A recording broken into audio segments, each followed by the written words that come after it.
الرحمن الرحیم. یہ سورہ حشر ہے. سورہ حشر شروع سے 9 نمبر صفحہ اس بارے میں. صفحہ نمبر 9. سبح للہ ما فی السماوات وما فی الارض وهو العزیز الحکیم. هو الذي أخرج الذين كفروا من أهل الكتاب من ديارهم لأول الحشر ما ظننتم أن يخرجوا وظنوا أنهم مانعتهم حصونهم من الله فأتاهم الله من حيث لم يحتسبوا وقذف في قلوبهم الرعب يخربون بيوتهم بأيديهم وأيدي المؤمنين فاعتبروا يا أولي الأبصار.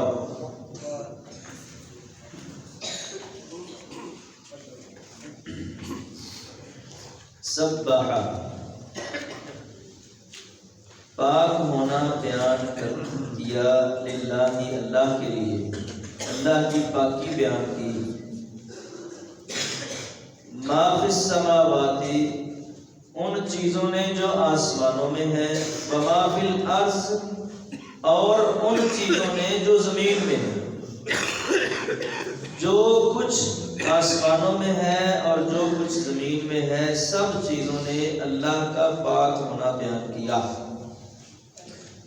وَهُوَ الْعَزِيزُ الْحَكِيمُ اور وہ بہت عزیز، غالب ہے، زبردست ہے، حکیم، کمال حکمت والا ہے. اللہ کی پاکی بیان کرنے کا مطلب یہ ہے کہ اللہ تعالیٰ کو ہر قسم کے نقص اور عیب سے پاک قرار دینا، اور اس بات سے بھی پاک قرار دینا کہ اللہ کی کوئی اولاد، بیٹا، بیٹی یا کوئی بیوی نہیں ہے. اور یہ کہ کسی کو اللہ تعالیٰ کا شریک نہ سمجھنا، اور اگر کوئی سمجھتے ہیں تو ان سے اللہ تعالیٰ کو پاک بیان کرنا کہ بھئی تم یہ جو کہتے ہو فلاں فلاں بھی ایسے ایسے کر لیتے ہیں، جو صفتیں اللہ کی ہیں وہ ان کے اندر بھی پائی جاتی ہیں، تو ان کا رد کرنا کہ ایسا نہیں ہے، یہ کام صرف اللہ کا ہے اور اللہ ہی کرتا ہے. یہ سب کچھ تسبیح میں آ جاتا ہے اللہ کی پاکی بیان کرنے میں. اور وہ جو ذکر والی تسبیح ہے، مطلب ہے سبحان اللہ پڑھتے رہنا، سبحان اللہ و بحمدہ، سبحان اللہ العظیم پڑھتے رہنا، سبحان اللہ و بحمدہ عدد خلقہ و رضا نفسہ و زنۃ عرشہ و مداد کلماتہ. اس طرح زبان سے بول کر تسبیح کرنا ذکر کی شکل میں، یہ بھی اس میں آتا ہے. یعنی اللہ تعالیٰ کی توحید کا دفاع کرنا اور اللہ کے ساتھ ہونے والے شرک کا رد کرنا، اور اللہ کی صفات کسی اور میں لوگ بیان کر رہے ہوں تو اس کا انکار کرنا، یہ بھی اللہ کی پاکی ہے، تسبیح ہے. جیسے کہ لوگوں نے بتوں کو اللہ کے مقابلے میں کھڑا کیا ہوا ہے کہ بت ایسا کرتے ہیں، یہ کرتے ہیں، وہ کرتے ہیں. کوئی کسی درخت کو کھڑا کر لیتا ہے، کوئی کسی ستارے میں تاثیر مان لیتا ہے، کوئی کسی زندہ انسان کو اس قابل سمجھ لیتا ہے کہ وہ بھی ایسے ویسے کر لیتا ہے، کوئی کسی قبر کو اس قابل بنا دیتا ہے، کسی کا کوئی بت اور کسی کا کوئی بت. اللہ کے مقابلے میں کیا کیا کچھ لوگوں نے کھڑا کر رکھا ہے. کوئی تو ایسے ہیں جو جانوروں کو بھی اللہ کے مقابلے میں کھڑا کر دیتے ہیں. گائے کو پتہ نہیں کیا کچھ سمجھتے ہیں، گائے ایسا کرتی ہے، ویسا کرتی ہے. چوہوں کی عبادت ہوتی ہے، بچھوؤں اور کچھوؤں کی عبادت ہوتی ہے، ایسے لوگ بھی ہیں. آگ کو اللہ کے مقابلے میں پوجتے ہیں، سورج کو پوجتے ہیں، بعض وقت کے حکمرانوں کو سجدہ کرتے ہیں. تو الغرض کے کوئی بھی شکل جو اللہ کے مقابلے میں نظر آنے والی ہو، اللہ کے مقابلے میں جو شریک بنایا جا رہا ہو کسی بھی شکل میں، اس کا رد کرنا اور یہ بتانا کہ صرف اللہ ہی ہے جو یہ سب کچھ کر سکتا ہے اور کسی میں یہ دم خم نہیں ہے، یہ اللہ کی پاکی بیان کرنا ہے، یہ اللہ کی تسبیح ہے. اور پھر زبان سے بول کر ذکر کی شکل میں. اس کے بڑے سارے فائدے ہیں تسبیح کرنے کے، بہت ہی زیادہ فائدے ہیں. ایک تو فرمایا نا کلمتان حبیبتان الی الرحمن خفیفتان علی اللسان ثقیلتان فی المیزان، کہ دو کلمے ایسے ہیں جو رحمان کو بہت پسند ہیں، زبان پر بڑے ہلکے ہیں اور ترازو میں بہت وزنی ہے، ان کا وزن بہت زیادہ ہے، وہ یہ ہے سبحان اللہ و بحمدہ سبحان اللہ العظیم۔ اور ایسے ہی فرمایا رسول اللہ صلی اللہ علیہ وسلم نے کہ یہ جو سبحان اللہ اور الحمدللہ ہے، یہ تملأانی ما بین السماوات والارض، آسمان اور زمین کے درمیان کتنا بڑا خلا ہے، اس سب کو یہ سبحان اللہ اور الحمدللہ جو ہے یہ اس کو بھر دیتے ہیں۔ یونس علیہ السلام جب مچھلی کے پیٹ میں گئے تو اب دیکھ لو کہ کس قدر انسان اس جگہ پر بے بس ہوگا کہ سمندر کی گہرائی ہے، مچھلی کا پیٹ ہے، اکیلا تنہا ہے، کوئی تعاون کرنے والا مددگار ساتھی نہیں ہے، ایک اجنبی سا جہان ہے، عجیب قسم کا ماحول ہے، کبھی کسی انسان نے ایسا ماحول نہیں دیکھا۔ اب وہاں کیا کرے، کدھر جائے، کوئی چارہ نہیں تھا، کچھ نہیں کر سکتے تھے، مضبوط پیٹ مچھلی کا جس کے اندر بند تھے، خود سے باہر نکل بھی نہیں سکتے تھے۔ تو وہاں پر اللہ تعالیٰ کی تسبیح کی، کہنے لگے لا الہ الا انت سبحانک انی کنت من الظالمین، تیرے علاوہ کوئی معبود نہیں ہے اللہ، تو ہی معبود ہے، یعنی اللہ کی توحید کی گواہی دی۔ اور سبحانک، سبحانک کا مطلب یہاں پر یہ بنتا ہے، جب پیچھے کہہ دی نا اللہ تو ہی معبود ہے، تو اس کا مطلب بنتا ہے تیرے مقابلے میں لوگوں نے جتنے معبود بنا رکھے ہیں، کسی شکل میں بھی کسی کو پوج رہے ہیں، وہ کچھ بھی نہیں۔ تو پھر آگے اپنے گناہ کا اعتراف کر لیا، انی کنت من الظالمین، کہ غلطی مجھ سے ہوئی ہے۔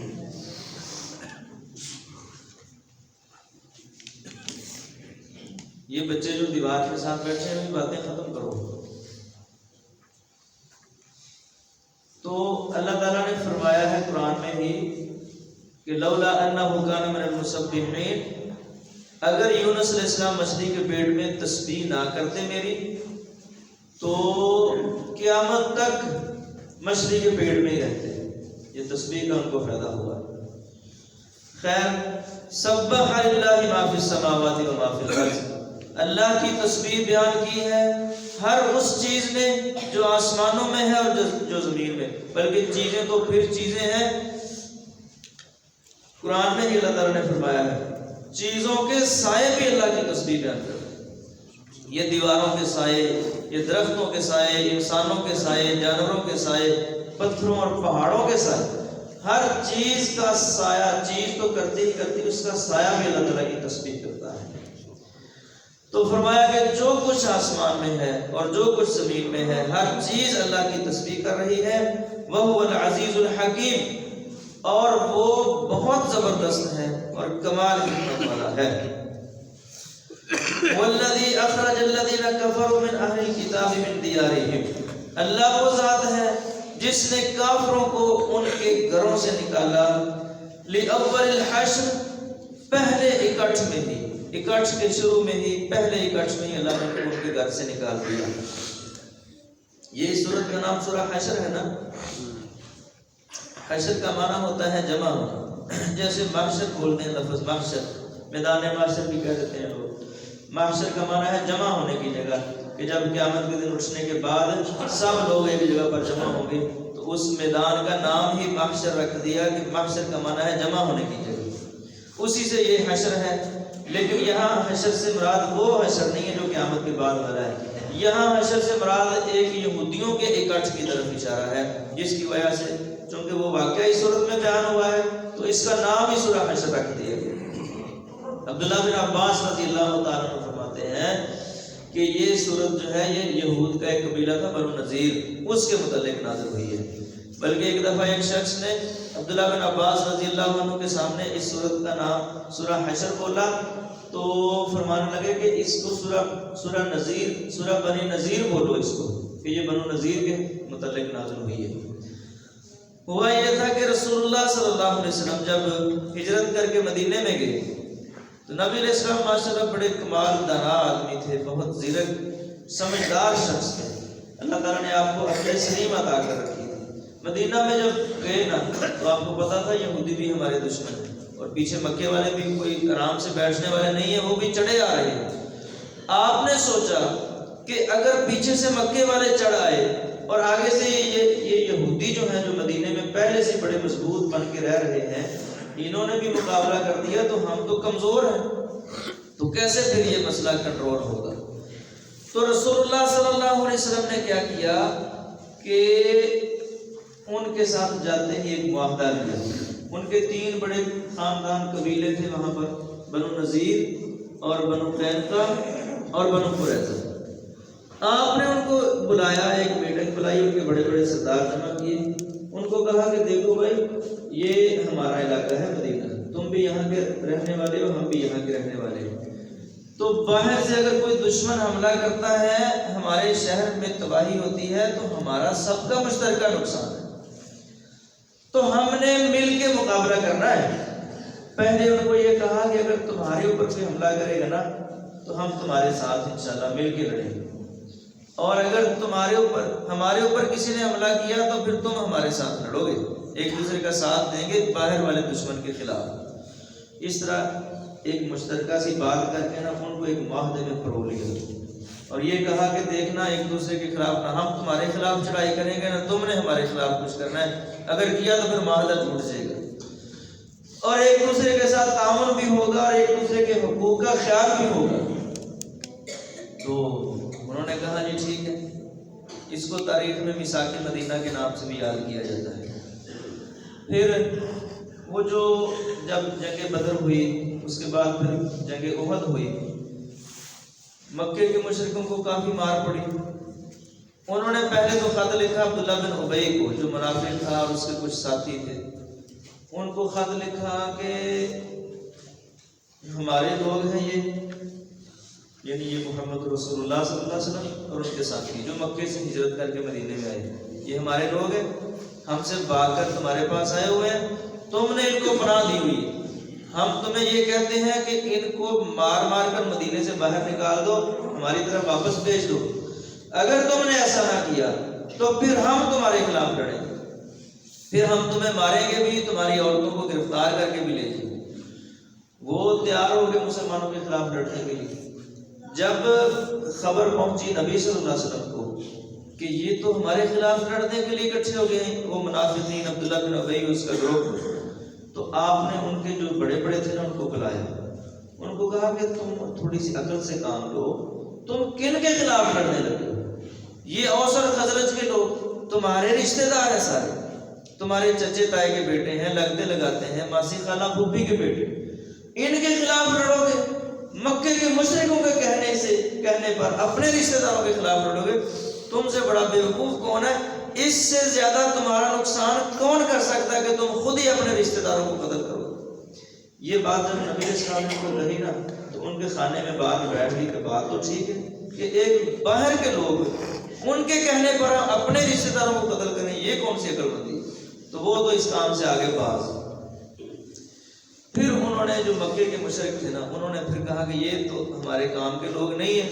انہوں نے پھر یہودیوں کو خط لکھا، یہ خاص کر بنو نذیر کے جو لوگ تھے، تو کہا کہ تمہارے پاس اتنا اسلحہ ہے، تم بڑے اسٹرانگ مضبوط لوگ ہو، تمہارے پاس بڑے بڑے قلعے بھی ہیں، جنگی تیاری بھی تمہاری بڑی ہے، تو یہ لوگ جو مکے سے آئے ہیں مدینے میں ہمارے لوگ ہیں، ہم سے بھاگ کر آئے ہیں، تم ان کے خلاف لڑو، اگر تم ان کے خلاف نہ لڑے تو پھر ہم تمہارے اوپر چڑھائی کریں گے. یہ ان کو بھی دھمکی لگا دی. اب وہ ہو گئے تیار مسلمانوں کے خلاف لڑنے کے لیے. نبی علیہ السلام نے تو ان کے ساتھ معاہدہ کیا ہوا تھا کہ بھائی تم ہمارے خلاف نہیں لڑو گے، ہم تمہارے خلاف نہیں لڑیں گے. جب وہ تیار ہو گئے، نبی علیہ السلام کو خبر پہنچ گئی کہ بنو نذیر کے یہودی جو ہیں وہ مسلمانوں کے خلاف لڑنے کے لیے تیار ہو چکے. اب اتنی دیر میں وہ احد کی جنگ بھی ہو چکی تھی. احد کی جنگ میں 70 مسلمان شہید ہو گئے اور اتنے ہی تقریباً بہت شدید زخمی بھی ہوئے. اسی دوران وہ بئر معونہ والا واقعہ بھی ہو چکا تھا کہ وہ جو 70 قراء ایک قبیلے والے لے گئے تھے نا کہ ہم نے اسلام قبول کر لیا تو ہمیں کچھ سکھانے والے دو، تو وہ دھوکے سے لے جا کر پھر انہوں نے راستے میں سب کو ہی شہید کر دیا.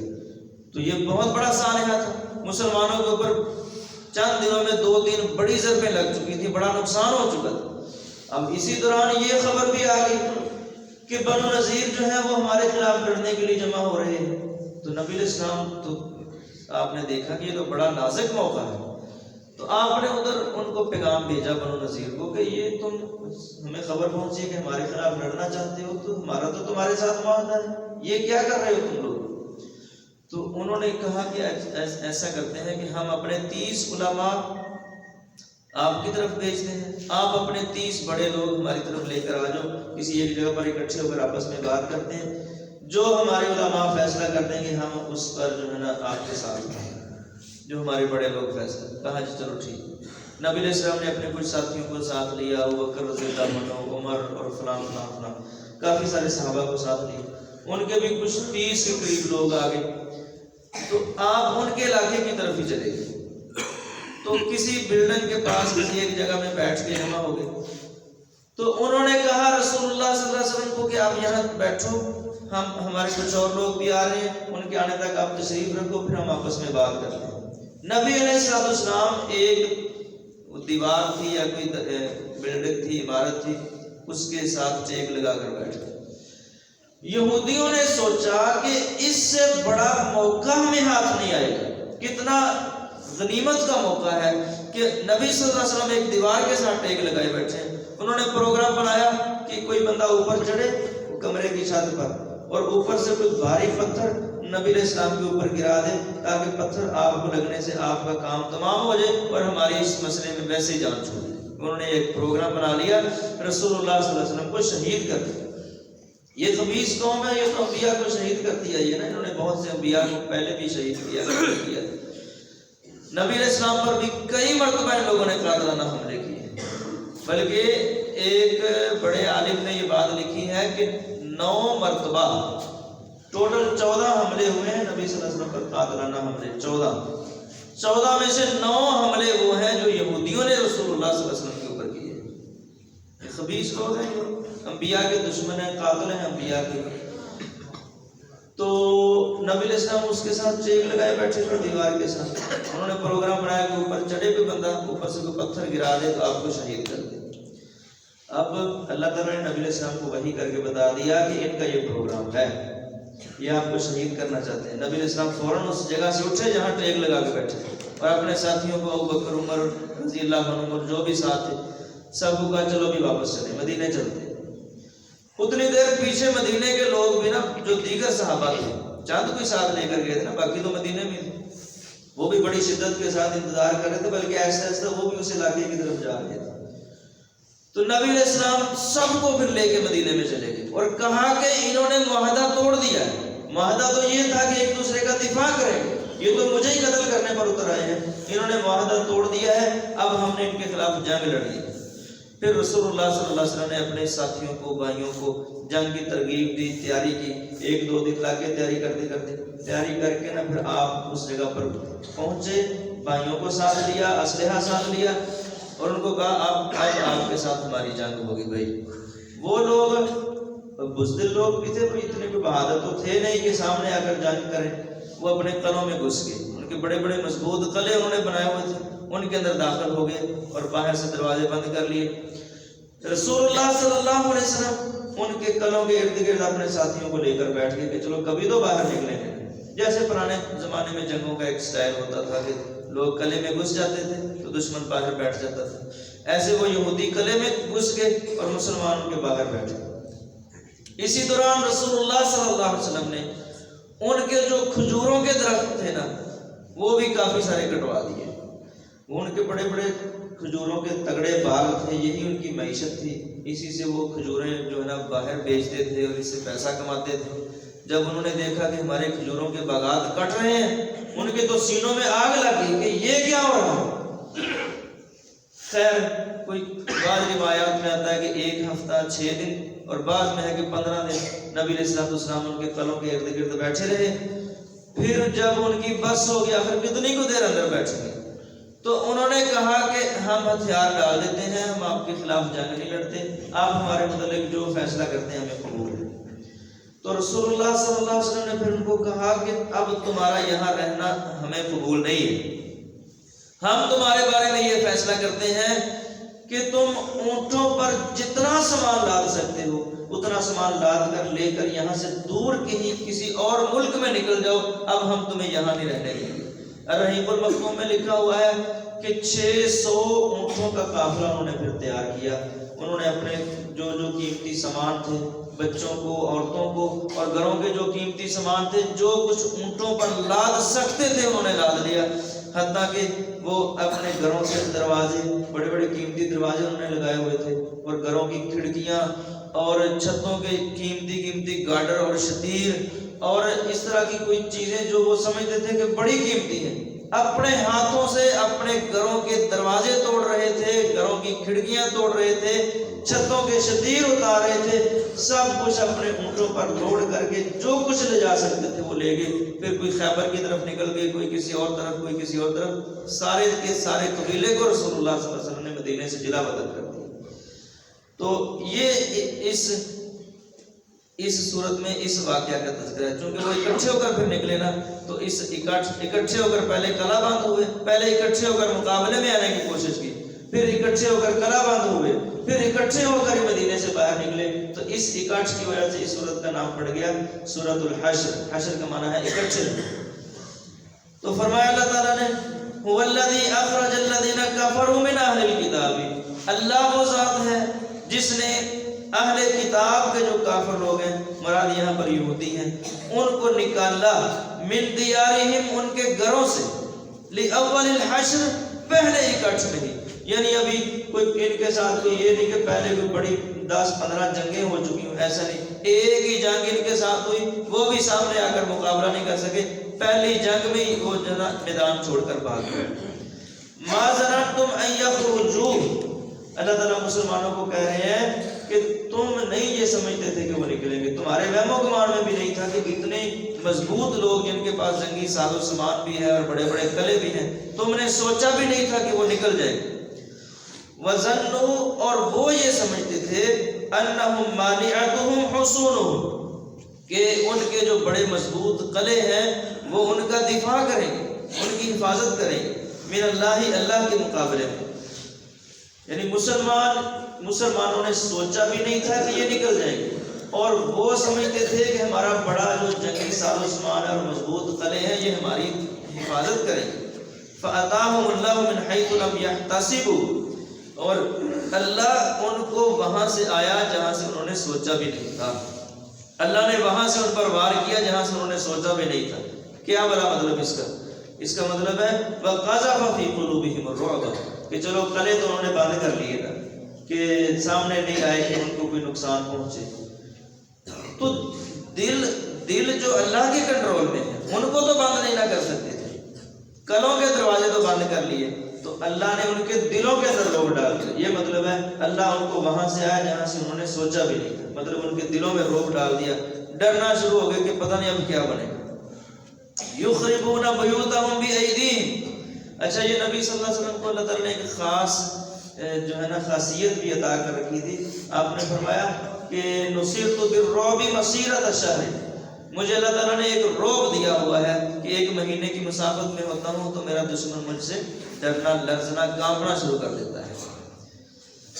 یخربون بیوتہم بایدیہم وایدی المؤمنین، وہ اپنے گھروں کو خراب کر رہے تھے، خود ہی اپنے گھروں کو خراب کر رہے تھے، دروازے توڑ رہے تھے، کھڑکیاں توڑ رہے تھے، چھتیں توڑ رہے تھے. بایدیہم، اپنے ہاتھوں سے، وایدی المؤمنین، اور مومنوں کے ہاتھوں سے، پھر مومنوں نے بھی ان کو ذلیل کیا.